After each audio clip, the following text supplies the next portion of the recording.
இயேசுவில் பிரியமான சகோதர சகோதரிகளே, 1917 ஆண்டு மே மாதம் 13ஆம் தேதி, மே 13. என்ன சிறப்பம்சம்? மே 13 பாத்திமா அன்னை திருவிழா. பாத்திமா அன்னை காட்சி கொடுத்த நாள் 1917 மே மாதம் 13ஆம் தேதி நண்பகல் வேளையிலே போர்ச்சுகல் நாட்டிலே பாத்திமா என்கின்ற ஒரு அருமையான சிற்றூர், அதிலே அன்னை மரியாள் 3 சிறுவர்களுக்கு காட்சி கொடுத்தார். யாரெல்லாம்? லூசியா, பிரான்சிஸ் மட்டும் தான் தெரியுது. ஜெசிண்டா, லூசியா, பிரான்சிஸ், இந்த 3 சிறுவர்களுக்கும் காட்சி கொடுத்தார். அப்போ அந்த காட்சியில் நடந்த உரையாடலை பாருங்க. அந்த ஜெசிண்டா, அந்த சின்ன பிள்ளை மாதாவை பார்த்து கேட்குறாங்க, அம்மா நீங்கள் எங்கிருந்து வருகிறீர்கள்? மாதா சொல்றாங்க, நான் மோட்சத்திலிருந்து வருகிறேன், விண்ணகத்திலிருந்து நான் வருகிறேன். ஜெசிந்தா திரும்ப கேட்குறாங்க, உங்களுக்கு நாங்கள் என்ன செய்ய வேண்டும் அம்மா?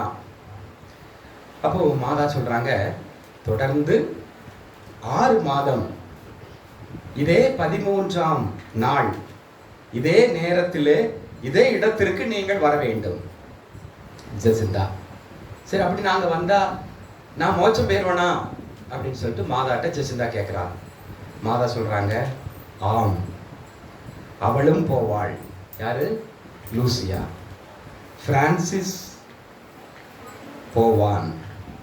அதற்கு முன் அவன் ஆழ்ந்த ஜெபம் செய்ய வேண்டும் என்று சொல்லிவிட்டு அன்னை மரியாள் மறைந்து விட்டாள். அதற்கு பல நாட்கள் கழித்து இந்த பிரான்சிஸிடம் அந்த இடத்திற்கு திருப்பயணிகளாக வரக்கூடியவர்கள் கேட்கிறார்கள், எதிர்காலத்தில் என்ன செய்ய போறீங்க? மருத்துவராக போகிறீங்களா? பட்டாளத்தில் சேர போறீங்களா? இல்லைன்னா தச்சு வேலை பார்க்க போகிறீங்களா? இல்லைன்னா குருவாக மாற போகிறீங்களா? இப்போ பிரான்சிஸ் சொன்னாரு, நான் இறக்க வேண்டும், மோட்சம் செல்ல வேண்டும். பிஞ்சு மனசுல இருக்குது, நான் மோட்சம் செல்ல வேண்டும். எல்லாருக்குமே மோட்சம் செல்வதற்கு ஆசைதான். இப்போ நான் உங்களுக்கே கேட்டா, யாரெல்லாம் விண்ணகத்துக்கு போகணும் கை தூக்குங்க. எல்லாருக்குமே போகணும், ஆசைதான். மறைக்கல்வி ஆசிரியர் இப்படி ஒரு கேள்வியை கேட்டாரு, எல்லாருமே கை தூக்கிட்டாங்க, ஒருத்த மட்டும் கை தூக்கல. ஏண்டா நீ மறைக்கல்வி இது மோட்சம் போகணுக்கு ஆசை இல்லையா? அப்போ அவன் அந்த சின்ன பையன் சொல்றான், இல்லை எங்க அம்மா சொன்னாங்க நீ மறைக்கல்வி வகுப்பு போயிட்டு நேர வீட்டுக்கு தான் வரணும் அப்படின்னு. அன்புக்குரியவர்களே, விண்ணகம், விண்ணகம் தான் நமது தாய் நாடு. அதுதான் நமக்கு நிரந்தரம். இந்த உலக வாழ்வு நிரந்தரமா? இல்லை, நிலையானது அதுதான். அதான் ஒரு அறிஞர் சொல்வாரு, மேலே இல்லை கீழே இல்லை, கடவுளோடு இருப்பதுதான் விண்ணகம் அப்படின்னு சொல்லி சொல்றாரு. அன்புக்குரியவர்களே, ஆண்டவர் இயேசுனுடைய விண்ணேற்பு பெருவிழாவை இன்று தாய் திருச்சபை உலகம் முழுவதும் கொண்டாடுகிறது. இயேசு இறந்தார், உயிர்த்தார், சீடர்களுக்கு காட்சி கொடுத்தார். 40ஆம் நாள் கழித்து அவர் விண்ணேற்றம் அடைந்தார். இந்த 40 நாள் கழித்து விண்ணேற்றம் அடைந்தார். 40னா என்ன? அதுல ஏதோ சிறப்பு அம்சம் இருக்குது, அப்படித்தானே? விவிலிய பின்னணியில இருக்குது. அப்ப 40 அப்படிங்கிறத நாம இப்பொழுது சிந்திப்போம். இஸ்ரேல் மக்கள் பாலை நிலத்திலே என்ன வாழ்ந்தது? பாலைவன வாழ்வு. எத்தனை? 40 ஆண்டுகள். நோவா வெள்ளப்பெருக்கு, 40 நாட்கள் இரவும் பகலும் தண்ணி மழை பெஞ்சுது. அப்ப 40 நாள் வெள்ளம். நமக்கு ஒரு நாள் வெள்ளம், அதுவே நமக்கு தாங்க முடியல. 40 நாள் வெள்ளம். தொடக்க நூல் 7ஆம் அதிகாரம் 17 நாம பார்க்கிறோம். மோசே சீனாய் மலையிலே 40 நாள் மேல தங்கி இருந்தார். ஆண்டவரோடு தங்கி இருந்தார், ஜெபித்தார். விடுதலை பயணம் 24:18 வசனத்திலே பார்க்கலாம். யாக்கோபு அவருடைய உடலை மருத்துவ முறையிலே பதனிட 40 நாட்கள் எடுத்துக்கொண்டார்கள். மூதாதையர் தந்தை யாக்கோபு கொஞ்ச நாளாவது வைக்கணும், உடல் கெடாம வைக்கணும்னு சொல்லிட்டு அவருடைய பிள்ளைகள் உறவினர் எல்லாம் சேர்ந்து 40 நாட்கள் அவருடைய உடலை மருத்துவ முறையிலே பதனிட்டார்கள், பதப்படுத்தினார்கள். தொடக்க நூல் 50வது அதிகாரம் 2-3 நாம இதை பார்க்கலாம். கானான் நாட்டை உளவு பார்க்க மோசே ஒற்றர்களை அனுப்புகிறார். அந்த நாடு எப்படி இருக்குன்னு பார்த்து வாங்க முதல்ல அப்படின்னு சொல்லிட்டு. அப்ப அவங்க போய் பார்த்துட்டு திரும்பி வராங்க. 40 நாள் எடுத்துக்கிட்டாங்க. அதுக்கு எண்ணாகமும் 13:25 நாம பார்க்கிறோம். கோலியாத் இஸ்ரேலுக்கு எதிராக சவால் விட்ட நாட்கள் 40 நாட்கள். 1 சாமுவேல் 17:16 நாம பார்க்கலாம். எலியா ஓரேபு மலையை அடைய, ஓரே மலை அடைய எடுத்துக்கொண்ட நாட்கள் 40 நாட்கள். எசேக்கியேல் 4ஆம் அதிகாரம் 6வது வசனத்திலே நாம் இதை பார்க்கலாம். சரி, நினிவே நகர மக்கள் மனம் திரும்புவதற்கு ஆண்டவர் எச்சரிக்கிறார். நீங்க மனம் திரும்பணும் அப்படின்னு சொல்லி அந்த எச்சரிக்கப்பட்ட அந்த மனம் திரும்ப கொடுக்கப்பட்ட நாட்கள் 40 நாட்கள். யோனா 3ஆம் அதிகாரம் 4வது வசனம். இயேசு பாலைநிலத்திலே நோன்பு இருந்தார் 40 நாட்கள். மார்க் நற்செய்தி 1ஆம் அதிகாரம் 13 நாம் பார்க்கலாம். இயேசு உயிர் தெழுந்த பின் சீடர்களுக்கு 40 உயிர் தெழுந்த பின் விண்ணேற்றம் அடைகிற வரை 40 நாள் அவர்களுக்கு காட்சி கொடுக்கிறார், அவர்களுக்கு தோன்றுகிறார். திருத்துதர் பணிகள் 1ஆம் அதிகாரம் 3வது வசனத்திலே நாம் இதை பார்க்கலாம். அன்புக்குரியவர்களே, இப்பொழுது இந்த விண்ணேற்றம், இயேசுனுடைய விண்ணேற்றம் நமக்கு சொல்லி தருகிற பாடம் என்ன? இயேசு அவர் பாட்டு விட்டுட்டு போயிட்டாரு, விண்ணேற்படைஞ்சிட்டாரு. ஆனால் முதல் காரியம், அவர் மேலே சென்று தந்தை வலப்பக்கம் வீற்றிருந்து நமக்காக பரிந்து பேசுகின்றார். இன்னைக்கு நற்செய்திக்கு வாங்க. இன்னைக்கு நற்செய்தியில நம்ம வாசித்தோம், மார்க் நற்செய்தி 16ஆம் அதிகாரம் 19வது வசனம் வாசிங்க.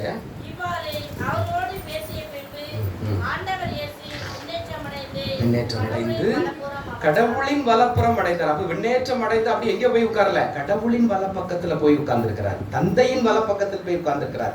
தந்தை அனுப்பினார், தந்தையிடமே அவர் போய் சேர்கிறார், தந்தையிடம். எனவே நம்ம ஆண்டவர் நம்மளை அனுப்புறாரு, இந்த உலகத்துல வாழ்வு கொடுத்தார், நாம அந்த ஆண்டவரிடம் செல்ல வேண்டும். விண்ணகமே நமது தாய் நாடு. அப்போ அங்கு அமர்ந்து என்ன செய்யறாருன்னு பாருங்க. உரோமையர் 8ஆம் அதிகாரம் 34வது வசனம். உரோமையர் 8:34. அவர்களுக்கு யார் தண்டனை தீர்ப்பு அளிக்க இயலும்?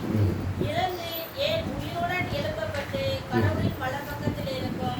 இறந்து உயிருடன் எழுப்பப்பட்டு கடவுளின் வலப்படத்தில் இருக்கும் கிறிஸ்து இயேசு நமக்காக பரிந்து பேசுகிறார். பாத்தீங்களா? அப்ப அவர் விண்ணேற்றம் அடைந்து கிறிஸ்து இயேசு தந்தையிடம் வலப்பக்கத்தில் இருந்து நமக்காக பரிந்து பேசுகிறார். சரி, எதற்காக பரிந்து பேசுகிறார்? இப்போ அப்பா அம்மா இருக்கிறாங்க, பிள்ளைகள் ஏதாவது ஒரு பொருளை கேட்குது. வீட்டில் யார் பரிந்து பேசுவா? அப்பா கிட்ட அம்மா தான் பரிந்து பேசுவாங்க. எங்க இந்த ஒரு பொருளை வாங்கி கொடுத்துருங்க, இல்லை அது வேண்டாம், இப்போ காசு இல்லை, இல்லை அந்த பொருள் ஆபத்தானது. அது சரி, ஒரு நேரங்க பிள்ளை ஆசைப்படுது, என்ன நைட்டு தூங்குற நேரம் ஒரு பொம்மை இன்னைக்கு பிள்ளை ஆசைப்பட்டு வாங்கிட்டு, அந்த பொம்மையை நைட்டு என் கூட வச்சு படுத்துக்கிடுறேனே அப்படின்னு சொல்லி பிள்ளை ஆசைப்பட்டு, அப்பா இல்லை வேண்டாம் அப்படிங்கிறாரு. அம்மா என்ன சொல்றாங்க, ஏங்க கொடுங்கங்க, ஒரு நாள் நைட்டு தானே, அப்புறம் அந்தால தூங்கும் போது அந்தால போயிடும், இதுல என்ன இருக்குது என்ன? அப்ப பரிந்து பேசக்கூடியவள் தாய் எப்பொழுதுமே நமக்காக குடும்பத்துல இருக்கிறாங்க. அதே போல நாம சில தப்பு பண்றோம், நிறைய தப்பு பண்ண, சின்ன பிள்ளைகள் தப்பு பண்ணுவாங்க, அப்பா அடிப்பாங்க, தண்டனை கொடுப்பாங்க. அம்மா சின்ன தப்பு தான், இதை விட்டுருங்க அப்படின்னு சொல்லி பரிந்து பேசுவாங்க, தண்டனையை குறைப்பாங்க. அடுத்து நம்ம தப்பு செய்யாம பார்த்துக்கிடுவாங்க. அதுதான் தாய். அதே போல ஆண்டவர் இயேசு இருக்கிற வரை நாம் பாவம் செய்ய விடாமல் பாதுகாத்தார், தனது வாய் சொல்லின் மூலமாக, தனது நற்செய்தியின் மூலமாக. அதன் பிறகும் இறந்து உயிர்த்த பிறகு கூட அவர் மக்களுக்கு காட்சி கொடுத்து நீங்கள் பாவம் செய்ய வேண்டாம் அப்படின்னு சொல்லி இது பண்ணாரு. சிலுவையில பாவத்திற்காக நமது எல்லாத்தையும் மீட்புக்காக நம்மை கழுவினார், பாவத்தை தூய்மைப்படுத்தி நம்மை தூய்மையாக்கினார். மீண்டும் விண்ணேற்றம் அடைந்த பிறகு கூட தந்தையிடமிருந்து நமக்காக பரிந்து பேசி நாம் முழுவதுமாக பாவத்திலிருந்து விடுதலை பெற வேண்டும், கழுவப்பட வேண்டும் என்று அந்த ஆண்டவர் இயேசு அந்த விண்ணகத்துல தந்தையிடம் பரிந்து பேசி கொண்டிருக்கிறார். எபிரேயர் 7ஆம் அதிகாரம் 25.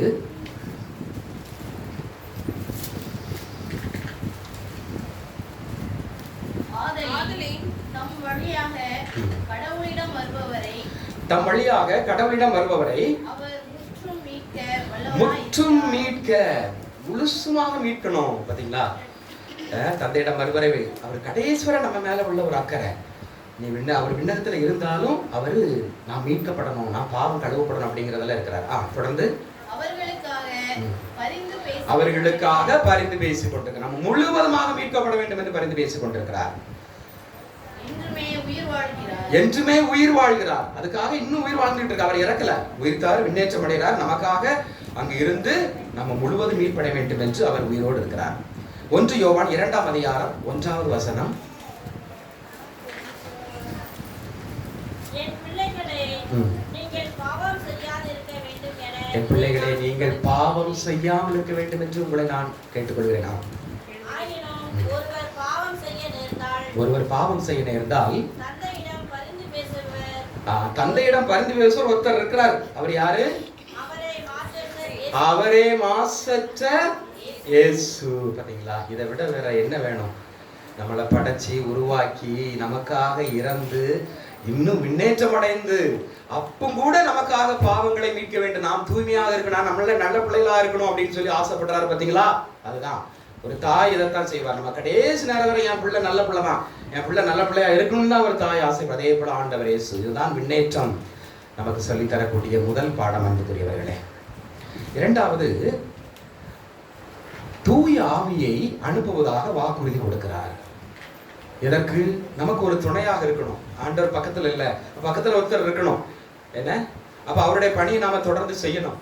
பயப்படக்கூடாது. கலக்கம் இருக்கணும். சீடர்கள் ரொம்ப கலங்கி போயிருந்தாங்க. அப்போ பயப்படாதீங்க, நான் தூய ஆவியை அனுப்புவேன் அப்படின்னு சொல்றார். இந்த முதல் வாசகத்துல பாருங்க, திருத்தூதர் பணிகள் 1ஆம் அதிகாரம் 7வது வசனம். என் தந்தை தம் அதிகாரத்தால் குறித்து வைத்துள்ள நேரங்களையும் காலங்களையும் அறிவது உங்களுக்கு உரியது அல்ல. ஆனால் தூய ஆவி உங்களிடம் வரும்பொழுது நீங்கள் கடவுளது வல்லமையை பெற்று எருசலேமிலும் யூதேயாவிலும் எல்லா இடத்திலும் நீங்க போதிப்பீங்க. 5வது வசனம். யோவான் தண்ணீரால் திருமுழுக்கு கொடுத்தார், நீங்களோ இன்னும் சில நாள் தூய ஆவியை நீங்கள் திருமுழுக்கு பெறுவீர்கள். திருத்தூதர் பணிகள் 1ஆம் அதிகாரம் 1வது வசனத்தில் பார்க்கிறோம். அப்ப அவர் தூய ஆவியை அனுப்புகிறார் துணையாக. யோவான் 16:7. யோவான் 16:7.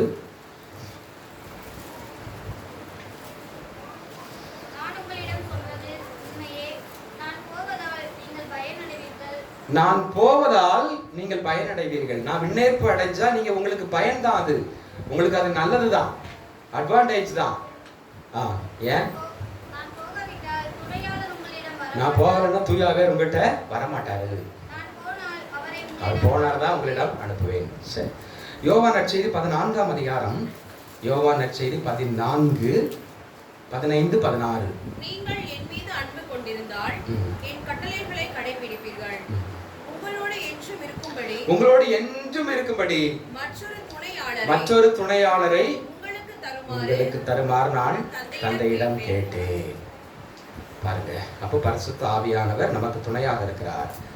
அப்ப அதுதான் இயேசுடைய விண்ணேற்பு நமக்கு தரக்கூடிய 2ஆம் பாடம். 3வது, நமக்கென ஒரு உறைவிடம் ஏற்பாடு செய்ய போகிறார். நமக்கென ஒரு உறைவிடம். விண்ணகமே நமது தாய் நாடு.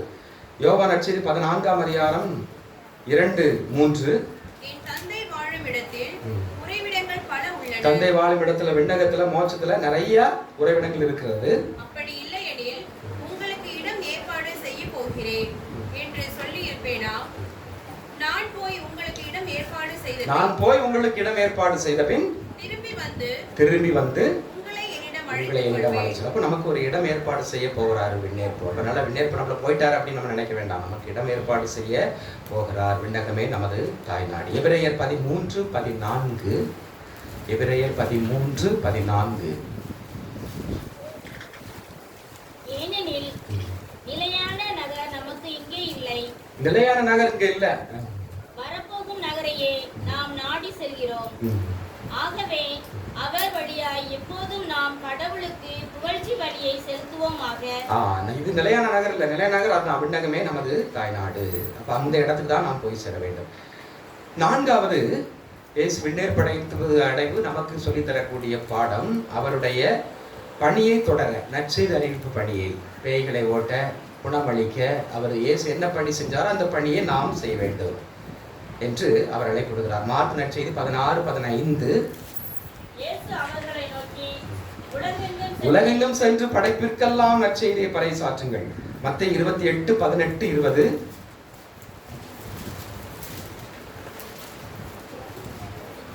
இயேசு அவர்களை அணுகி, விண்ணுலகிலும் மண்ணுலகிலும் அனைத்து அதிகாரமும் எனக்கு அருளப்பட்டிருக்கிறது. எனவே நீங்கள் போய் எல்லா மக்களினத்தாரையும் சீடராக்குங்கள். தந்தை, மகன், தூய ஆவியார் பெயரால் திருமுழுக்கு கொடுங்கள். நான் உங்களுக்கு கட்டளையிட்ட யாவையும் அவர்களும் கடைபிடிக்கும்படி சொல்லுங்க. அப்போ பார்த்தீங்களா, ஆண்டவர் போறதுக்கு முன்னாடி எல்லாமே தெளிவா ஏற்பாடு செய்து போறாரு. எவ்வளோ காரியங்கள் சொல்றாரு பார்த்தீங்களா. அப்போ அவருடைய பணியை தொடர அழைப்பு விடுக்கிறார். நற்செய்தி அவருடைய போதித்ததை நீங்க சொல்லுங்க, நற்செய்தி அறிவிங்க. அடுத்து இன்னைக்கு நற்செய்தியில நாம வாசித்தோம், மார்க் நற்செய்தி 16:15 20 வரை உள்ள இதில் பார்க்கும் பொழுது என்னெல்லாம் என்ன பணிகளை கொடுக்குறாரு. பேய்களை ஓட்ட சொல்றாரு, பல மொழிகள் பாம்புகளை கையால் பிடிப்பார், ஆனால் ஒன்றும் நடக்காது, கொல்லும் நஞ்சு பிடித்தால் அவர்களுக்கு தீங்கிழைக்காது, அப்புறம் நோய்களை சுகப்படுத்துவார்கள். அப்ப இதெல்லாம் பணிகள். அப்போ ஆண்டவருடைய நற்செய்தி பணியை நாமும் தொடர்ந்து செய்ய அழைக்கப்படுகிறோம். 5வது, கவலை வேண்டாம். ஆண்டவருடைய விண்ணேர் படைச்சாச்சு, நம்மளை தனியா விட்டுட்டு போறாரு, இல்ல, கவலை வேண்டாம், கவலை வேண்டாம். 1 பேதுரு 5:7, உங்கள் கவலைகள் எல்லாம் ஆண்டவரிடம் விட்டு விடுங்கள், அவர் உங்களுக்காக கவலை கொள்வார். குடும்பத்துல எவ்வளவோ கவலை, மனைவிக்கு கவலை, நான் பிள்ளைகளை ஏன் பெற்றேன், பிள்ளைகளை எப்படி நான் கரையேற்றுறது, எவ்வளவு சேட்டை பண்ணுதுங்க. அதே போல இந்த புருஷன் என்ன இப்படி இது பண்ணிட்டு இருக்கானே, என்ன புரிஞ்சுக்கிடவே மாட்டேங்கிறானே. மனைவிக்கு கவலை, கணவனுக்கு கவலை, எனக்கு வேலை கிடைக்க மாட்டேங்குது, சரியாக வேலை இல்லாம கஷ்டப்படுறேன், எவ்வளவு வேலை செஞ்சாலும் அதற்கு தகுந்த ஊதியம் கிடைக்க மாட்டேங்குது, என் குடும்பத்தை நான் என்னைக்கு முன்னேறுவேன், இப்படியும் நான் இருக்கிறேனே, நிறைய கடன் தொல்லை. அதே போல பிள்ளைகளுக்கு கவலை, எப்படா நமக்கு நல்ல பெரிய செல்போன் ஃபுல்லா கிடைக்கும், நல்ல கார் கிடைக்கும், என்ன, இப்படி ஒவ்வொருத்தருக்கும் ஒவ்வொரு கவலை. இளைஞர்களுக்கு ஒரு கவலை, நல்ல மனைவி அமைய மாட்டாளா, இளம்பெண்ணுக்கு நல்ல நல்ல கணவன் ஹீரோ மாதிரி ஜம்முன்னு வந்து இறங்குற மாதிரி, அப்படி பைக்கில் இல்லைன்னா ஆட்டி காரில் வந்து இறங்கணும் என் கணவர் அப்படி அவருக்கு, அவ இல்லைன்னா அவளுக்கு கவலை, என்ன, இப்படி இருக்குது. நான் நினைச்ச எதிர்பார்த்த குரூப் கிடைக்கல, தேர்வுகள் வந்துகிட்டு இருக்குது, முடிவுகள் வந்துகிட்டு இருக்குது, தேர்வு முடிவுகள். சிலருக்கு வந்து ரொம்ப கவலைப்பட்டிருப்பாங்க, நான் நினைச்ச முடிவு வரல, நான் எதிர்பார்த்த மதிப்பெண் வரல, கொஞ்சம் கவலையா இருக்கும், என்ன, அப்படி. சிலருக்கு அடுத்து என்ன படிப்பை தேர்ந்தெடுப்பது, அடுத்து என்ன வேலையை தேர்ந்தெடுப்பது, அப்ப அவங்க நினைச்சது கிடைக்கலன்னா கவலை. அப்புறம் நோயினால கவலை, எல்லாருக்கும் நோய் வருது, எனக்கு மட்டும் இந்த நோய் வருது, விடாம இருக்குது, எத்தனையோ மருத்துவர்களை பார்க்கிறேன், அந்த நோய் சுகப்படுத்தவே முடியல, கவலைக்கு மேல கவலை. பாருங்க, நிறைய பேர் இந்த உலகத்தில் இன்னைக்கு கவலைப்படுறாங்க, அதனாலதான் அதிகமான நோய், அதனாலதான் மருத்துவமனைகள் நிரம்பி வழிகிறது. அப்ப ஆண்டவர் சொல்றாரு, நீ கவலைப்படாத, என்ன பிரச்சனை இருக்கட்டும், கவலைப்படாத, கவலைப்படாதே, கண்ணீர் சிந்தாவே. என்ன அப்படி ஒரு அருமையான பாடல், என்ன, நம் தேவன் உன்னோடு இருக்கிறார், அப்படி இருக்கும் பொழுது நீ கவலைப்படாத. பாருங்க, நற்செய்தியில ஆண்டவர் சொல்றாரு பைபிள்ல, லூக்கா நற்செய்தி 18ஆம் அதிகாரம் 14.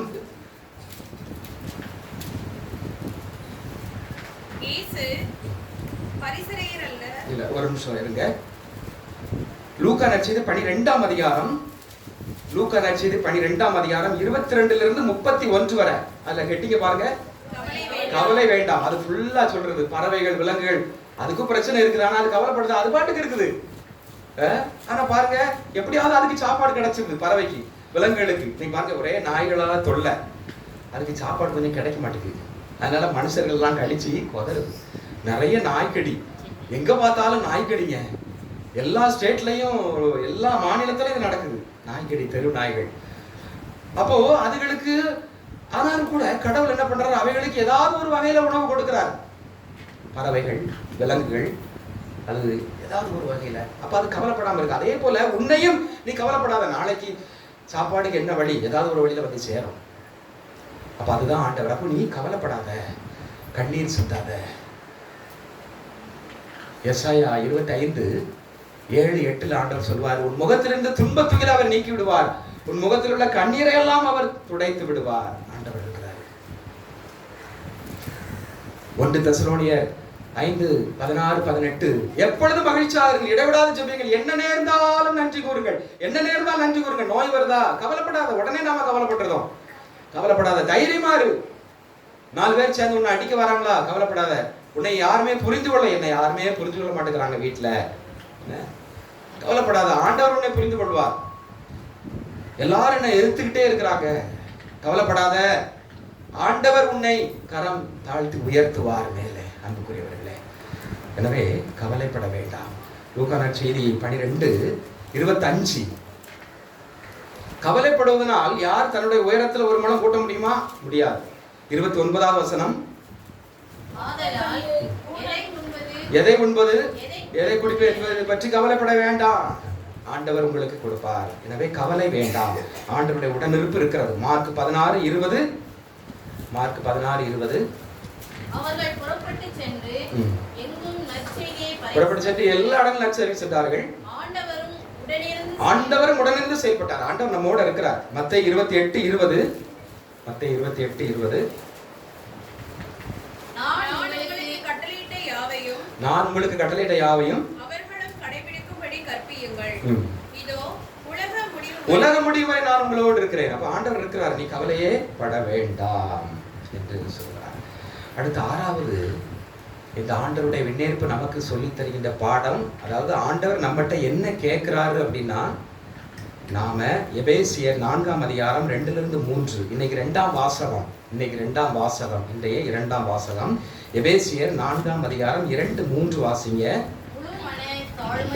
முழு மன தாழ்மை, அதுதான் முழு மன தாழ்மையோடும் கனிவோடும் பொறுமையோடும் ஒருவரை ஒருவர் அன்புடன் தாங்கி அமைதியுடன் இணைந்து வாழ்ந்து தூய ஆவி அருளும் ஒருமைப்பாட்டை பெற்றுக் கொள்ளுங்கள். ஆண்டவர் முன்னேற்படுகிறார். அப்போ நாம பார்க்கிறோம் லூக்கா நற்செய்தி 18ஆம் அதிகாரம் 14வது வசனம். தம்மைத்தாமே தாழ்த்துவோர் உயர்த்தப்படுவர், தம்மைத்தாமே உயர்த்துவோர் தாழ்த்தப்படுவர். ஆண்டவர் தம்மையே தாழ்த்தினார், மேல இருந்து கீழே வந்தாரு. அதனால இப்போ உயர போயிட்டாரு, மேலே உயர்த்தப்படுகிறார். அப்ப பாருங்க, நாம குடும்பத்துல யோசிக்கணும், நம்ம நான் இந்த மனத்தாழ்மை கனிவு பொறுமை இருக்கிறதா? கணவன் சொல்லி மனைவி கேட்கிறதா? மனைவி சொல்லி கணவன் கேட்கிறதா? கணவன் சொல்றாரு, என்ன இன்னைக்கு நம்ம வெளியே போவோம் அப்படின்னு. இல்லை, இன்னைக்கு வேண்டாம். அது எப்படி நீங்க சொல்றீங்க? நான் பிடிச்ச முயலுக்கு 3 கால் தான், என்ன கேட்கறதே இல்லை. அதே போல கணவர் மனைவிட்ட ஏதாவது ஒரு நல்ல கருத்து இருக்கும். அது என்ன நீ என்ன சொல்றது, நான் தாண்டி வீட்டுக்கு தலைவன் அப்படின்னு சொல்லி கேட்கறது இல்லை. அப்போ ஒரு உயர்வு மனப்பான்மை, ஒரு மேட்டிமை. அதுல பிள்ளைகள், பெற்றோர் சொல்லி நம்ம கேட்கறோமா அப்படின்னு சொல்லி இன்னைக்கு பிள்ளைகள்லாம் அந்த தாழ்ச்சியே கிடையாது. பிள்ளைகள் சொல்லி தான் நம்ம கேட்க வேண்டியது இருக்கு. அப்படித்தானே இன்னைக்கு உலகம் அப்படி வாழ்ந்து கொண்டிருக்கிறது. அதே போல ஒரு குழு இருக்கிறது, மாதா சபை, அன்பின் தலைவி, மாதா சபை பொறுப்பாளர்கள், உறுப்பினர்கள். இவா என்ன பெரிய இவா சொல்லி நம்ம கேட்கணுமா? அதுபோல பள்ளிக்கூடத்தில் ஆசிரியர்கள், மாணவர்கள், ஆசிரியர் சொல்றதை மாணவர் கேட்கறதே இல்லை சொல்லி நம்ம கேட்கணுமா? மாணவர் சொல்றதான் ஆசிரியர் கேட்க வேண்டியது இருக்குது. என்ன செய்ய? பங்குசாமி பங்குல 1000 குடும்பம் இருக்கு, மக்களை வழி நடத்துறாரு. பங்குசாமி ஒரு விஷயம் சொல்றாரு, ஒரு கருத்து சொல்றாரு. அவர் என்ன, நம்ம வேற இந்த ஊர்ல இருக்கிறோம், அவரே சொல்லி நம்ம என்ன கேட்கறது?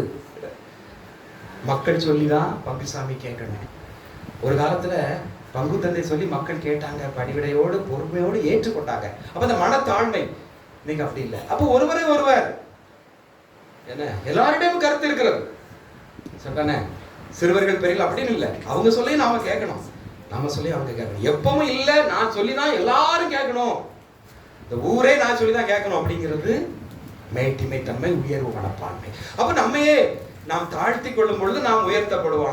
ஆண்டவர் இயேசு தன்னையே தாழ்த்தி மேல இருந்து கீழே நமது மனித நிலைக்கு வந்து நம்மை அதனால அவர் உயர்வடைந்தார். எனவே நம்மை நாம் தாழ்த்தி கொள்றதுனால நம்ம மோசம் பெற மாட்டோம், நமது வாழ்க்கையில உயர்ச்சி தான்.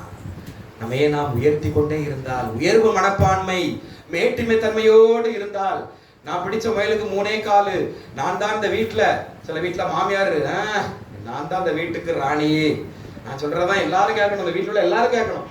சில வீட்டுல மனைவி புதுசா குடியேறி வந்தவதான் எல்லாரும் நான் தான் இங்க எல்லாமே ஆளினால் அழகராஜா அப்படின்னு சொல்லி மருமகா வீட்டுக்கு வந்தவா எல்லாம் சாவி ஈவி அவளுக்கு என்னதான் எல்லாரும் அவங்க சொல்லி கப்பிச்சுக்கணும் ஆயிரும். இது ஒவ்வொருவர்களையும் ஒவ்வொரு அன்புக்குரியவர்களே, ஆண்டவர் நம்மிடம் கேட்பது இதுதான். நம்மைத்தாமே நாம் தாழ்த்தி கொள்ளும் போது நாம் உயர்த்தப்படுவோம். அருமையான வசனம், அந்த 2ஆம் வாசகம் இன்னைக்கு உள்ளது. எபேசியர் 4:2-3 திரும்ப வாசிங்க. மனத்தாழ்மையோடு, அதாவது முழு மன தாழ்மையோடு, முழு மன தாழ்ச்சியோடு, கனிவோடு, பொறுமையோடு, ஒருவர் ஒருவர் அன்போடு தாங்கி அமைதியுடன் வாழ கற்றுக்கொள்ளுங்கள். தூய ஆவி உங்களுக்கு வழி செய்வார். ஆமென்.